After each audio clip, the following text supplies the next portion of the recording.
नमस्कार दोस्तों, हमारे YouTube चैनल पर आपका स्वागत है। आज मैं आपके लिए मध्य प्रदेश शिक्षक वर्ग 3 का फाइनल अनुमानित कट ऑफ के बारे में बताऊंगा।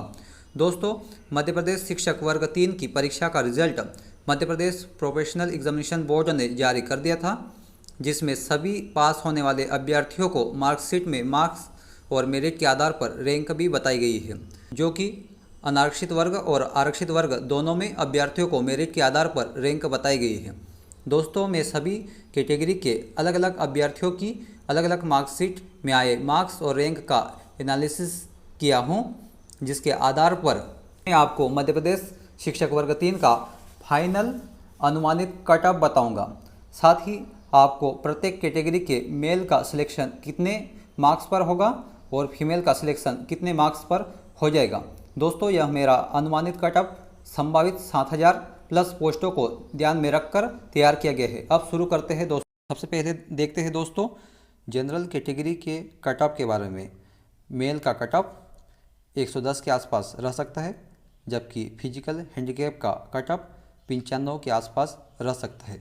और फीमेल की बात करते हैं दोस्तों, फीमेल का कट ऑफ 106 के आसपास रह सकता है और फिजिकल हैंडीकैप का 93 के आसपास रह सकता है। दोस्तों, आप सभी सोच रहे होंगे कि इतने मार्क्स पर रैंक बहुत अधिक है जबकि पोस्ट कम है, फिर भी इतने मार्क्स पर सिलेक्शन होगा। दोस्तों, मैं आपको बताना चाहता हूँ, बहुत से मेरिट में आए अभ्यर्थियों का सिलेक्शन अदर एग्ज़ाम में भी हो जाता है और बहुत से आरक्षित वर्ग के अभ्यर्थी मेरिट में आने के बाद भी उनके आरक्षित कोटे से ही पोस्ट लेना पसंद करते हैं, जिसके कारण जनरल वर्ग का कट ऑफ 110 के आसपास रहने की संभावना है। दोस्तों, यह मेरा अनुमानित कट ऑफ संभावित 7000 पोस्ट को ध्यान में रखकर तैयार किया गया है। यदि पोस्ट बढ़ती है तो कट ऑफ और भी नीचे जा सकता है। बात करते हैं दोस्तों ओबीसी कैटेगरी का कट ऑफ। मेल का 107 के आसपास रह सकता है, जबकि मेल फिजिकल हैंडीकैप का कट ऑफ 90 के आसपास रह सकता है और फीमेल का कट ऑफ 103 के आसपास रह सकता है और जबकि फिजिकल हैंडीकैप का कट ऑफ 88 के आसपास रह सकता है। दोस्तों, आप सभी सोच रहे होंगे कि इतने मार्क्स पर रैंक बहुत अधिक है जबकि पोस्ट कम है, फिर भी इतने मार्क्स पर सिलेक्शन होगा।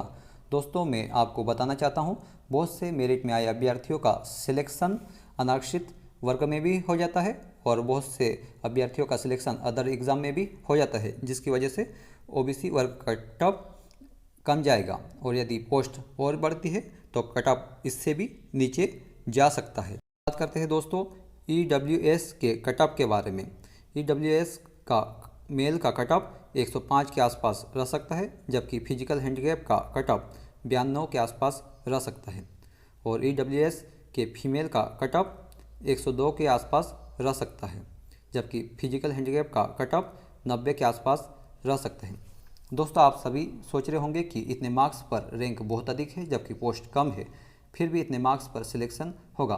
दोस्तों, मैं आपको बताना चाहता हूं, बहुत से मेरिट में आए अभ्यर्थियों का सिलेक्शन अनारक्षित वर्ग में भी हो जाता है और बहुत से अभ्यर्थियों का सिलेक्शन अदर एग्ज़ाम में भी हो जाता है, जिसके कारण कट ऑफ रैंक की तुलना में कम जाएगा और यदि पोस्ट बढ़ती है तो कट ऑफ इससे भी कम जा सकता है। बात करते हैं दोस्तों एससी कैटेगरी के कट ऑफ के बारे में।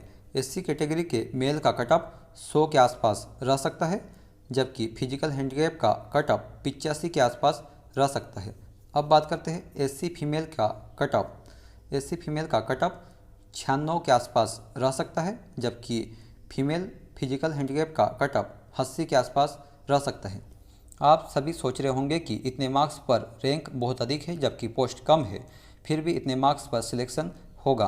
दोस्तों, मैं आपको बताना चाहता हूं, बहुत से मेरिट में आए अभ्यर्थियों का सिलेक्शन अनारक्षित वर्ग में भी हो जाता है और बहुत से अभ्यर्थियों का सिलेक्शन अदर एग्ज़ाम में भी हो जाता है, जिसके कारण एससी कैटेगरी का कट ऑफ कम जाएगा और यदि पोस्ट बढ़ती है तो कट ऑफ इससे नीचे भी जा सकता है। यह मेरा अनुमानित कट ऑफ है।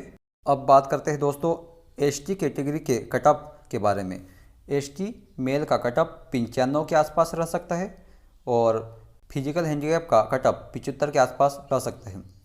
दोस्तों, अब बात करते हैं एसटी फीमेल का कट ऑफ। फीमेल का कट ऑफ 90 के आसपास रह सकता है, जबकि फिजिकल हैंडीकैप का कट ऑफ 75 के आसपास रह सकता है। दोस्तों, जो फिजिकल हैंडीकैप के अभ्यर्थी है वो सिर्फ पासिंग मार्क्स 75 अंक ले आया है, उनके 75 मार्क्स पे ही सिलेक्शन होने की पूरी संभावना है। दोस्तों आप सभी सोच रहे होंगे कि इतने मार्क्स पर रैंक बहुत अधिक है जबकि पोस्ट कम है, फिर भी इतने मार्क्स पर सिलेक्शन कैसे होगा। दोस्तों मैं आपको बताना चाहता हूँ, बहुत से मेरिट में आए अभ्यर्थियों का सिलेक्शन अदर एग्ज़ाम में भी हो जाता है और बहुत से अभ्यर्थी जनरल कोटे से भी पोस्ट ले लेते हैं, जिस वजह से एसटी वर्ग का कटअप नीचे चले जाता है। दोस्तों ये सभी कैटेगरी का संभावित कटअप है और 7000 पोस्टों को ध्यान में रखकर तैयार किया गया कटअप है। दोस्तों यदि पोस्ट बढ़ती है तो सभी कैटेगरी का कटअप इससे भी नीचे जा सकता है। दोस्तों आपको कुछ सूचना चाहे तो आप कमेंट कर सकते हैं। थैंक यू दोस्तों।